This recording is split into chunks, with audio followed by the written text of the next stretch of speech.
नमस्कार, मैं डॉक्टर मच्छिंद्र वांगर महाराष्ट्रातील हवामान परिस्थिती संदर्भात ताजा अंदाज देणार आहे. बंगालच्या उपसागरात कमी दाबाची निर्मिती झाली असून याचा प्रभाव दक्षिण भारतावर पडण्याची शक्यता आहे. उत्तर भारतात एकापाठी एक WD तयार होत आहेत. सध्या महाराष्ट्रात निरभ्र आकाश असून थंडीची लाट पोहोचली आहे. मात्र बंगालचे उपसागर पूर्णपणे कमी दाबाच्या बाष्पयुक्त ढगाने व्यापला आहे. कोकण किनारपट्टीसहित महाराष्ट्रामध्ये थंडीची लाट असून आज 10 तारखेला महाराष्ट्रामध्ये जवळपास 10 अंशापासून काही ठिकाणी 8 अंशापर्यंत थंडीची लाट पोहोचली आहे.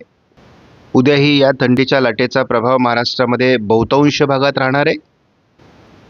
थंडीच्या लाटेचा प्रभाव 12 तारखेला थोडा कमी होईल, परंतु उत्तर महाराष्ट्र, मध्य महाराष्ट्र, उत्तर मराठवाडा, विदर्भ असा प्रभाव कायम राहणार आहे. महाराष्ट्राच्या उत्तरेकडून थंडीची लाट कायम असून दक्षिणेकडून मात्र थंडीचं प्रमाण 13 तारखेला कमी होईल.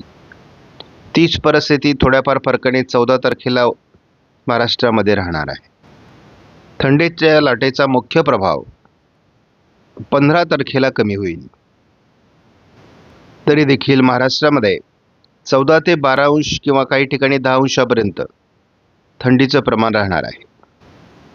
मात्र महाराष्ट्रातील थंडी ही आल्हाददायक आणि हलक्या स्वरूपामध्ये 17, 18, 19 राहील असा अंदाज आहे. बंगालच्या उपसागरामध्ये सध्या ईशान्य मान्सून सक्रिय असून एकापाठी एक कमी दाब तयार होत आहेत.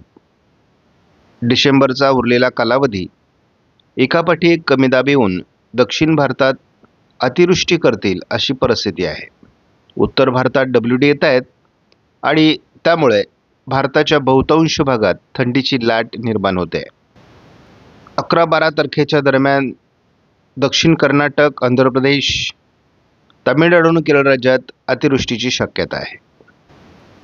एक कमी दाब जातो ना जातो तोच बंगालच्या उपसागरात दुसरी वादळी सिस्टम विकसित होणार आहे. ही हवामान प्रणाली अतिशय तीव्र असून याचाही दक्षिण भारतावर मोठा परिणाम होणार आहे.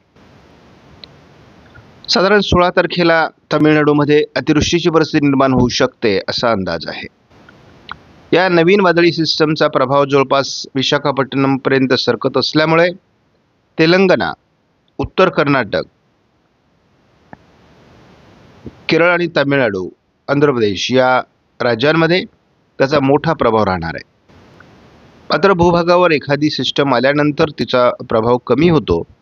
या नियमाने 18 तारखेला मात्र याचा प्रभाव कमी होऊ लागेल. महाराष्ट्राच्या बाबतीत दुसऱ्या डिप्रेशनमुळे केवळ सिंधुदुर्ग जिल्ह्यात पावसास अनुकूल वातावरण तयार होईल. इतरत्र महाराष्ट्रात फार परिणाम होणार नाही. बंगालच्या उपसागरामध्ये एकापाठी एक 2 तीव्र कमी दाब तयार होणार आहे.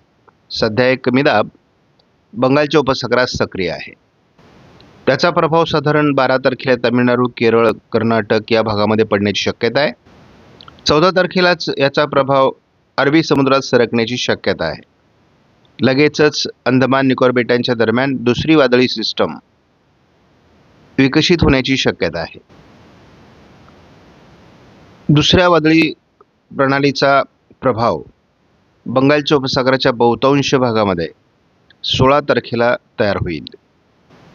प्रत्यक्ष भारतीय भूभागावर दक्षिणेत या नवीन कमी दाबामुळे पावसाळी वातावरण तयार होईल. 18 तारखेला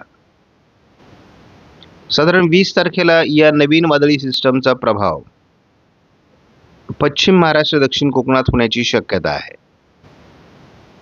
21 तारखेला मुंबई ते गोवा आणि जवळपास पुणे, सातारा, सांगली, कोल्हापूर, सोलापूरच्या काही भागात पावसाळी वातावरणाची शक्यता आहे. या भागात 22 तारखेलाही पावसाचा अंदाज आहे. 23 तारखेला मात्र याचा प्रभाव कमी होईल. बंगालच्या उपसागरामध्ये कमी दाबापाठी कमी दाब तयार होऊ लागले आहेत. सध्या ईशान्य मान्सून सक्रिय अवस्थेत असून प्रभावी कमी दाबांमुळे दक्षिण भारतामध्ये अनेक राज्यांमध्ये अतिवृष्टी होणार आहे. ज्या पद्धतीने मान्सून बरसलेला आहे त्याच पद्धतीने ईशान्य मान्सून देखील तीव्र स्वरूपात बरसतो आहे. एक कमी दाब पुढे सरकतो ना सरकतो तोच दुसरा कमी दाब बंगालच्या उपसागरात तयार होणार आहे. दुसऱ्या कमी दाबाचा बंगालच्या उपसागरामध्ये साधारण 15 तारखेला प्रभाव सुरू होईल. याची गती वाढल्यास याचं डिप्रेशन देखील तयार होऊ शकतं किंवा वादळी परिस्थिती देखील तयार होऊ शकते, कारण ही तीव्र स्वरूपाची एक प्रणाली असून चीनच्या समुद्रातून याला मोठ्या प्रमाणात बाष्प पुरवठा होतो आहे. त्यामुळे एकूणच कशा पद्धतीने ही सिस्टम विकसित होते यावर आपण लक्ष देणार आहोत. येत्या पुढील काळात बंगालच्या उपसागरामध्ये आणि दक्षिण भारतात फार मोठ्या प्रमाणामध्ये पावसाळी वातावरण तयार होणार आहे. महाराष्ट्रावर सध्या तरी त्याचा फार परिणाम दाखवला जात नाही. मात्र ECMWF मॉडेलने 21-22 तारखेला पश्चिम महाराष्ट्र, दक्षिण कोकणात पावसाळी प्रभाव दाखवला आहे. सध्या केवळ सांगली, सोलापूर, दक्षिण कोल्हापूर भागात ढगाळ वातावरण राहणार आहे. आज 15 तारखेला बंगालच्या उपसागरात तयार होणाऱ्या नवीन वादळी प्रणालीचा महाराष्ट्राच्या वातावरणावर परिणाम होईल असा एक प्राथमिक अंदाज आहे, कारण याची तीव्रता अधिक असून चा काही अंश 21, 22, 23 तारखेच्या दरम्यान महाराष्ट्रात येऊ शकतो असा अंदाज आहे. त्यामुळे आपण बघतो की साधारण 18 तारखेपर्यंत या वादळी सिस्टमचा चेन्नई, पांडिचेरीच्या दरम्यान लँडफॉल होईल आणि त्यानंतर याचा विशाखापट्टणमपर्यंत विस्तार असल्यामुळे पुढे पुढे महाराष्ट्रावर त्याचा परिणाम होण्याची शक्यता आहे.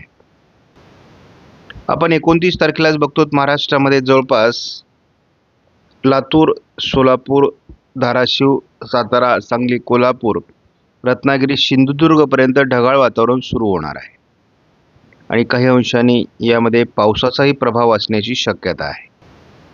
साधारण 20 तारखेनंतर याचा पावसाळी प्रभाव सुरू होईल असा अंदाज आहे. आपण आज व्हिडिओमधील माहिती महत्त्वपूर्ण वाटल्यास लाईक करा, शेअर करा, चॅनलला सबस्क्राईब करा. धन्यवाद. जय हिंद, जय महाराष्ट्र, जय बळीराजा.